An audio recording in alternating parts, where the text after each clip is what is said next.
Are you a positive thinker as it relates to your 2022 English goals? There are certain traits being defined as attributes or characteristics that are synonymous with being a positive thinker. And in this video, I want to give you those 10 particular traits. Are you ready? Trait number 1, optimism. And optimism, when you think about optimism, I want you to think about hopefulness or success in the future. Yes, you might have had difficulties or barriers or obstacles as it relates to your English in the past. But remember, the only moment that you have is right now. So focus on optimism that you can achieve your English goals through work, through consistency, through asking for help. So, number 1, optimism. Number 2 trait, enthusiasm. Enthusiasm. Are you an enthusiastic person? Enthusiasm meaning eagerness to do something.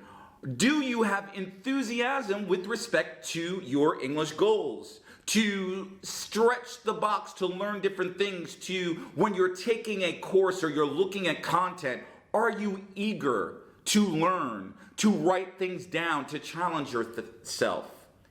Enthusiasm. Number 3, very important trait, belief. Belief means trust, faith in yourself. The belief that you actually can achieve your English goals. And yes, you might believe in other people. But what is ultimately important is that as it relates to your 2022 goals, you need to have belief in yourself. Number 4, I've said it before on numerous videos, confidence. Confidence as the trust and belief, the reliance that though you might face difficulties, though you might be demotivated, though you might not understand everything as it relates in your English journey, you have the confidence, the trust, the belief in yourself to achieve your goals. Number 5, I like this one, determination. Determination means for me, even though I might have difficulties in my life, even though English might be challenging, even though I might not necessarily want or have the allocated time, I am going to have determination that I am going to continue to achieve my goals. And if I lack determination, one of the things that I do is I try to remind myself of the why, the reason, the purpose of why I am learning English. Do you have the determination, the willpower, the resolve to keep moving forward, to stop thinking about what other people might say about you and how they might judge you? Determination. Number 6, patience. Let me say that again, patience. There is an idiom that we have in the English language. Rome was not built in a day. What do I mean by that? Why am I using this particular idiom?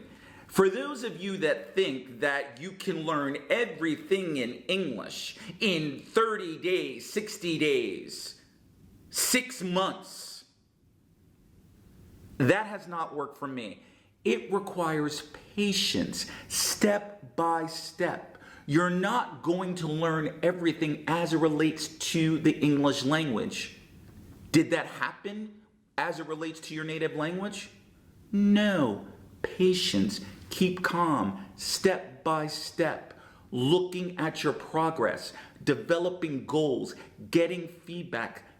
Calm down, relax, have patience.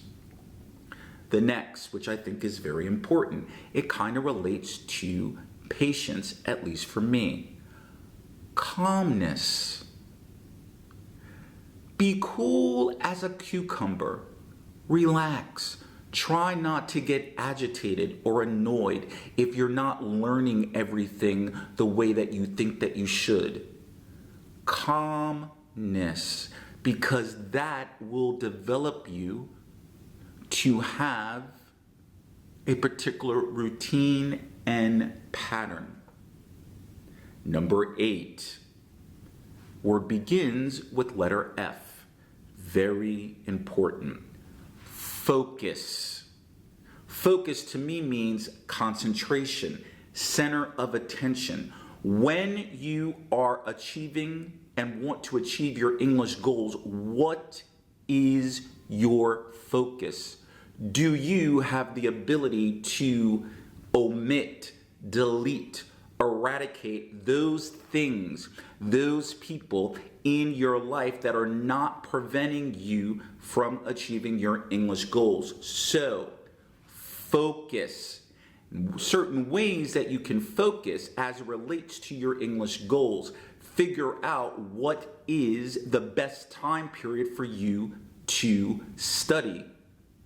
What location, what particular material is good for you so that you can learn what you need to learn as it relates to your English. So focus. Trait number 9, integrity. And I will define integrity as being honest with myself by standing on my principles and values. Do I have integrity with respect to what's important to me? What are my values? What are my principles that I'm going to use? Is it focusing on fluency? Is it focusing on pronunciation? Is it looking at a myriad or a plethora of material? Integrity for me means looking at content that is not going to support my particular goals and having the belief, fortitude that, you know what? If that particular material, that particular content provider doesn't work for me, I'm not going to use it. And trait number 10, what is it? It is to do something that frightens you. To have the daring, the bravado, and the nerve. And it's the theme for this year if you decide to be part of the ATW family. Trait number 10, courage. You can develop courage to achieve your English goals. So there you have it. 10 different traits for you to achieve your English goals right now, at this moment, this year. Let's review. Optimism, enthusiasm, belief, confidence, determination, patience, calmness, focus, integrity, and courage. Now, ask yourself the question, out of those 10 traits, do you have 1, 2, 3, all of them? How many traits do you have? And question number 2, if you're lacking a particular trait or you want to develop 1 or more traits, what will you do to become a positive thinker? This is Teacher Will. Welcome if you're new to the ATW family. I hope that you enjoyed this video. Click on that subscribe button and share this video with someone that you believe this video will help them. Become a positive thinker. Decrease the negativity. Why? Because that takes courage. And positivity will have, I believe, it's done it in my life. Positivity, being a positive thinker, has a direct result as it relates to my goals. Until next time.